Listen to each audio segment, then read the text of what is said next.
Ya Pak, ini saya ada pertanyaan soal cut loss ini Pak. Ya, Nyangkut di setelah saham apa kita ini? eh, BBTN Pak. Oke, di harga Jadi berapa? 1410 kalau nggak salah. Ya, nggak jauh lah. Berapa BBTN Nggak sekarang? jauh ya, baru 3% sih Pak. Tiga Barunya. persen udah kepikiran. Ya, Oke, tapi silakan, silakan Pak nggak, Widya. cuman ya nggak cuman ini sih. Kasus saya beberapa kali saya sempat bingung gitu menentukan ini sih memang masih 3%, masih 5%. Cuman saya bingung untuk eh, keputusan kapan sih saya harus average down atau cut loss gitu. Hmm. Ya itu beberapa kali dan seringan ya juga pernah juga setelah saya cut loss besoknya naik gitu. Ya, iya. Itu paling Ya, kesel lah udah itu kalau kayak gitu. ya, Udah gitu ya terbang, seperti auto itu Pak. reject. Iya, Wah, padahal kita udah rugi. iya, iya Pak. Oke, saya jawab ya Pak Widya ya. Nah, sebenarnya Hmm, gini, ini adalah topik yang memang sudah sering ditanyakan dan juga sudah sering saya jawab. Karena ini memang bisa dibilang pertanyaan dasar. Pak Widya udah berapa tahun di pasar modal? Berapa bulan? saya sudah 3 tahunan sih Pak. Oh, udah lama sebenarnya. Oke. Udah lumayan. Ya. Nah, oke, tapi saya coba jawab. Intinya Hmm, begini. Ya tiap orang tentu saja punya caranya atau pendekatannya masing-masing ya. hmm, Tapi dalam hal ini saya pakai pendekatannya fundamental value hmm, investing. Intinya begini. Ketika kita beli perusahaan, tujuan kita adalah untuk memilikinya. Meskipun hmm, pada akhirnya ujungnya ya dijual lagi gitu ya.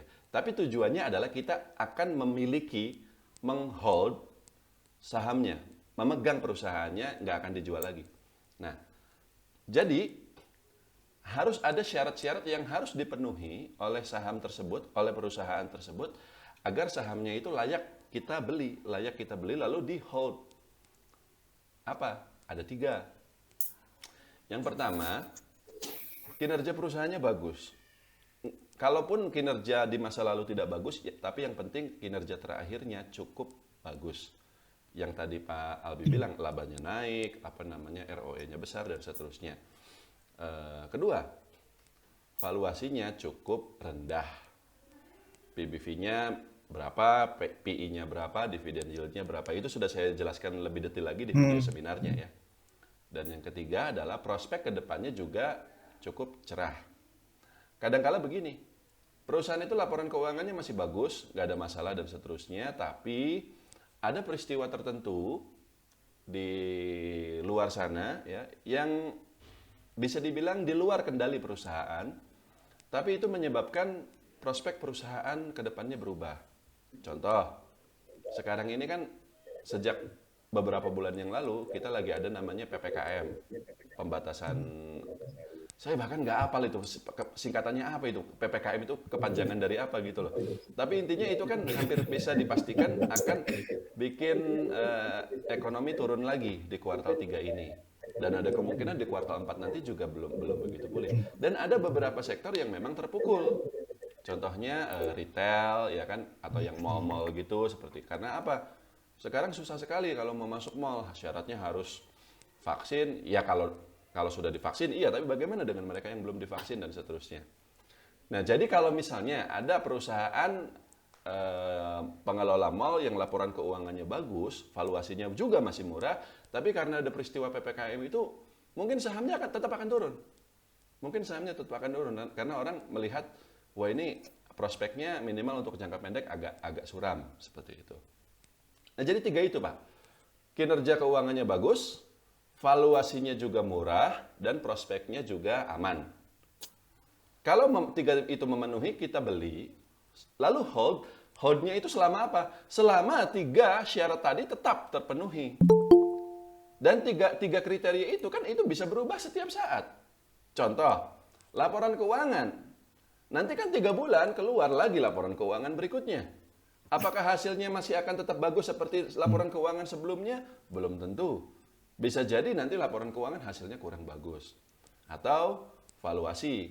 Valuasi ini juga agak tricky. Kadang kita mikirnya kalau udah naik 20%, 30%, wah ini udah cukup. Kita profit taking dulu lah.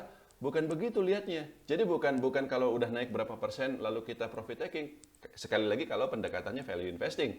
Melainkan kalau memang valuasinya sudah sangat tinggi, sudah mahal, ya itulah baru kita jual. Harga sahamnya sekarang 1.000, PBV-nya misalnya 0,7, oh itu kita anggap murah. Kalau untuk naik sampai PBV-nya menjadi 0,1, itu kan berarti dari harga 1.000 itu dia harus naik berapa? 50%, Pak. 1.500. Dan bisa jadi pada harga PBV satu kali itu sebenarnya masih murah juga kalau memang fundamentalnya bagus, kalau ROE-nya mencapai 20% misalnya. Makanya kita itu kalau saya ya kita nggak ngejar profit 1%, 2%, apalagi cuma segitu atau cuma 10%, 20%, tapi puluhan atau syukur-syukur sampai 100%. Tapi kita juga sadar kadang beruntung kita begitu beli sebulan kemudian langsung terbang, tapi kadangkala agak lama nunggunya, agak lama. Tapi nggak selama itu juga, nggak nyampe 1 tahun biasanya sih. Kalau memang barangnya bagus ya. Dan apa namanya? Dan kadangkala pula sahamnya nggak langsung naik, tapi turun dulu. Turun dulu. Kan ada faktor keempat yang tadi kita belum bahas, apa? Kondisi pasar. Kalau IHSG turun, kalau saham-saham lagi pada turun, kemungkinan besar saham kita ikut turun. Psikologis, orang lain pada nyangkut, orang lain pada turun, saham kita ikutan dijual, harganya turun. Nah, tapi selama 3 syarat tadi tidak berubah, ya hold saja. Kalau kita ambil contoh Bank BTN, ya, menurut saya kinerjanya terakhir di kuartal 2 kemarin, boleh dilihat lagi, itu bagus. Kemudian secara valuasi juga sudah murah kalau di harga 1.400 itu. Bahkan di bawah 1.600 itu dia sudah cukup murah. Wajarnya itu sekitar 2.000 atau 2.400 lah. Nah, tapi kenapa dia turun? Terakhir masalah prospek. Bagaimana prospeknya? Karena ada PPKM yang mungkin kinerjanya dia seperti perbankan yang lain pada umumnya di harga di kuartal 3 nanti kemungkinan memang NPL-nya dia naik lagi, mungkin CKPN-nya juga harus naik lagi, labanya turun lagi. Mungkin ya. Tapi di sisi lain harga sahamnya juga, coba nanti Pak Widya lihat lagi, beberapa bulan yang lalu dia itu di 2.000 loh. 2.000, 1.800, 1.600,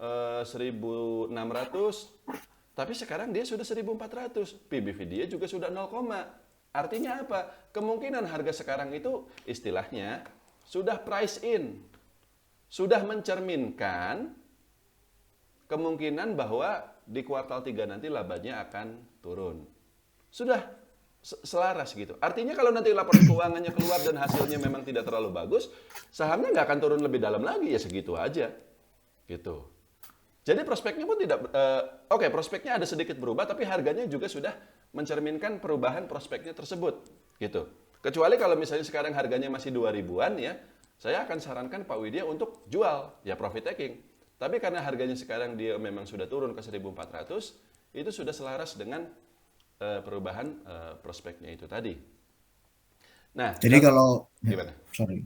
Ya, Nggak, jadi kalau sekarang mau average down misalkan itu nggak ada masalah ya Pak ya? boleh Harusnya. kalau misalnya mau tambah lagi, tapi kan balik lagi ke money management. Jangan sampai Betul, kita betul. terlalu banyak menaruh dana pada satu saham tertentu.